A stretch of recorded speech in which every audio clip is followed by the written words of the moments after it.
Bismillahirrahmanirrahim. Assalamualaikum warahmatullahi wabarakatuh. Alhamdulillah, untuk kali ini kita akan membahas tentang sifat-sifat wajib bagi Allah Subhanahu wa taala. Pada pertemuan sebelumnya kita mengetahui bahwasanya Allah itu mempunyai sifat-sifat berikut: sifat wajib, sifat jaiz, dan sifat mustahil. Di bab 3 ini kita akan membahas tentang sifat-sifat wajib bagi Allah, berikut pengertiannya dan juga mungkin makna-makna dari sifat-sifat tersebut.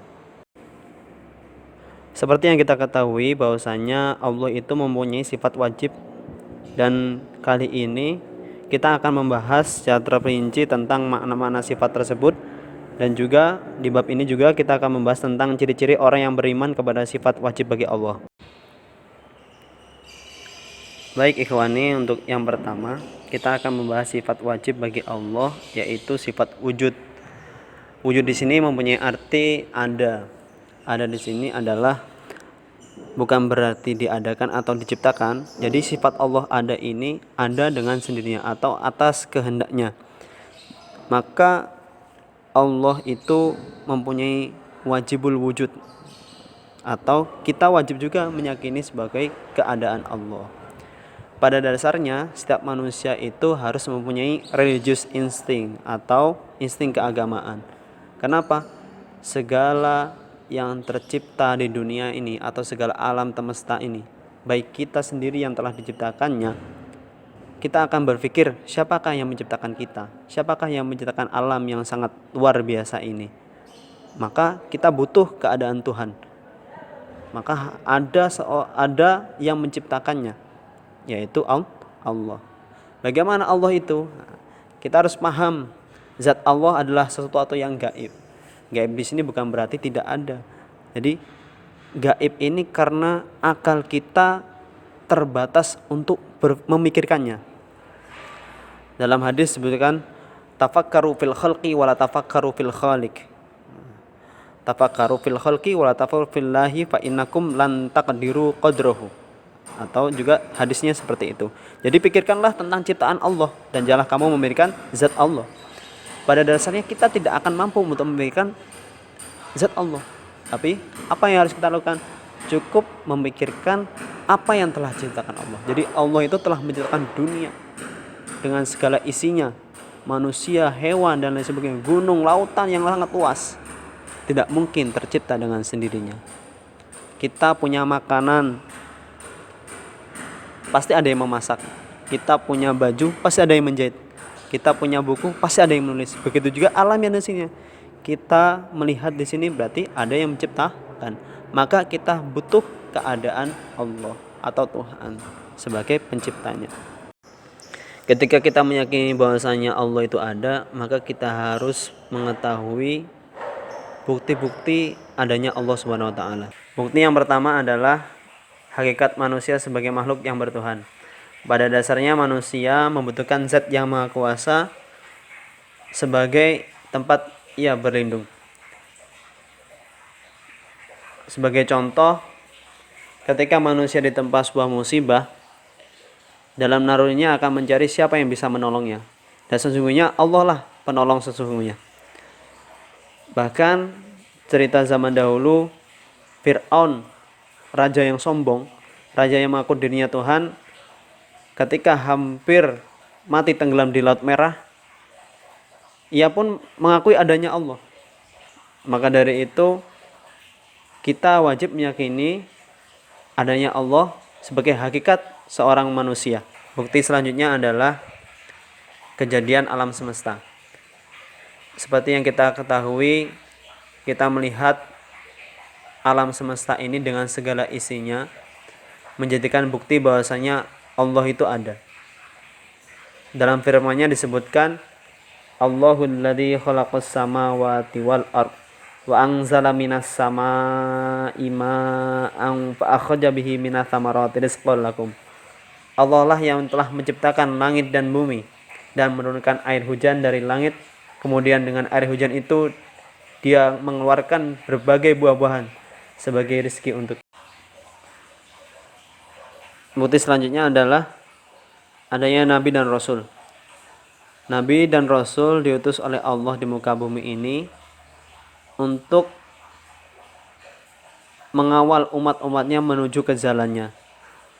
Dengan segala kemukjizatannya, maka itulah sebagai tanda Allah itu ada, dengan mengutus para nabi-nabi dan rasul-rasulnya. Bukti selanjutnya adalah kejadian manusia. Pada dasarnya manusia diciptakan di muka bumi ini dengan segala kelebihannya dan merupakan makhluk terbaik Allah yang mempunyai akal dan dapat membedakan baik dan buruk.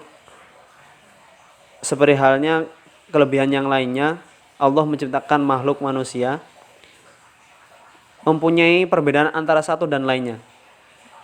Maka itulah dengan segala kelebihannya menjadikan bahwasanya Allah itu ada sebagai pencipta manusia.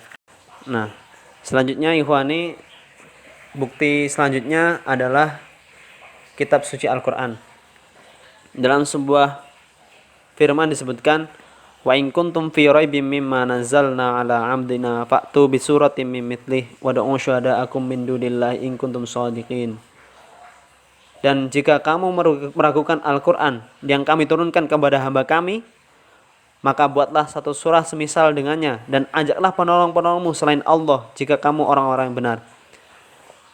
Al-Qur'an tidak akan bisa dibuat oleh makhluk-makhluknya, makhluk-makhluk Allah. Maka karena sesungguhnya Al-Qur'an adalah kalamullah. Dan itu menjadikan bahwasanya bukti keadaan Allah tersendiri yang tidak bisa disamakan dengan makhluk-makhluknya. Sifat selanjutnya yaitu sifat qidam, yang mempunyai arti dahulu. Jadi Allah itu maha terdahulu dan tidak didahului oleh sesuatu. Sedangkan sifat selanjutnya yaitu baqa, yang mempunyai arti kekal. Kullu syai'in halikun illa wajhah. Segala sesuatu pasti binasa kecuali Allah. Maka sesungguhnya kekekalan Allah adalah mutlak sebagai Tuhan. Mukhalafatul lil hawadisi, yang mempunyai arti berbeda dengan semua makhluk. Laisa kamitslihi syai'un, tidak ada sesuatu pun yang serupa dengan dia. Nah, maka ini sebagai contoh akal sehat kita bahwasanya pencipta tidak akan sama dengan yang diciptakan. Selanjutnya yaitu qiyamuhu binafsihi. Qiyamuhu binafsihi ini berarti Allah itu berdiri sendiri. Innallaha laghaniyun 'anil 'alamin. Sesungguhnya Allah Maha Kaya, tidak memerlukan sesuatu dari seluruh alam ini. Sifat selanjutnya yaitu wahdaniyah. Wahdaniyah adalah yang Maha Esa. Allah tidak mungkin ada dua. Dan Allah tidak mungkin diduakan. Sebab jika Allah ada dua, maka kita akan membayangkan ketika ada perbedaan pendapat antara Tuhan satu dan Tuhan dua, suatu hal kemustahilan, maka sesungguhnya wahdaniyah Allah itu suatu hal yang wajib. Selanjutnya yaitu qudrah, yang mempunyai kuasa. Wa kana Allahu ala kulli syai'in qadira, dan Allah Maha Kuasa terhadap segala sesuatu. Setiap daun jatuh yang ada di bumi ini Allah pasti tahu. Nah, itulah lambang kekuasaan Allah. Iradah artinya berkehendak. Allah mempunyai kehendak atas segala sesuatu. Fa'alul lima yurid. Nah, dalam firman disebutkan Maha Kuasa berbuat apa yang Dia kehendaki. Selanjutnya ilmun. Allah Maha mengetahui. Jadi sesungguhnya sifat Allah, innallaha ala kulli syai'in alim. Sesungguhnya Allah Maha mengetahui atas segala sesuatu.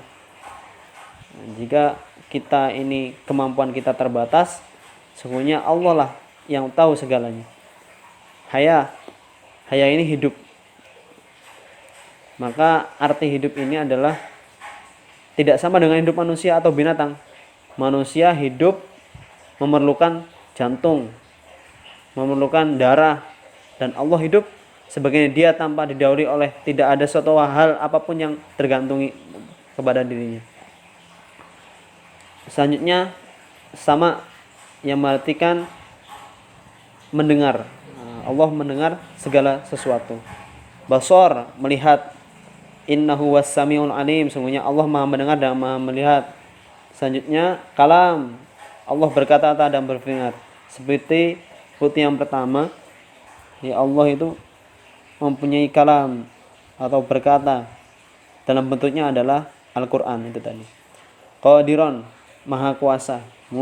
Muridan, berkehendak. Aliman, Maha mengetahui. Hayyan, Maha hidup. Sami'an, mendengar. Basiron, Maha melihat. Mutakalliman, Maha berkata-kata. Maka inilah sesungguhnya sifat-sifat wajib Allah yang perlu kita wajib mengetahuinya. Syukron. Assalamualaikum warahmatullahi wabarakatuh.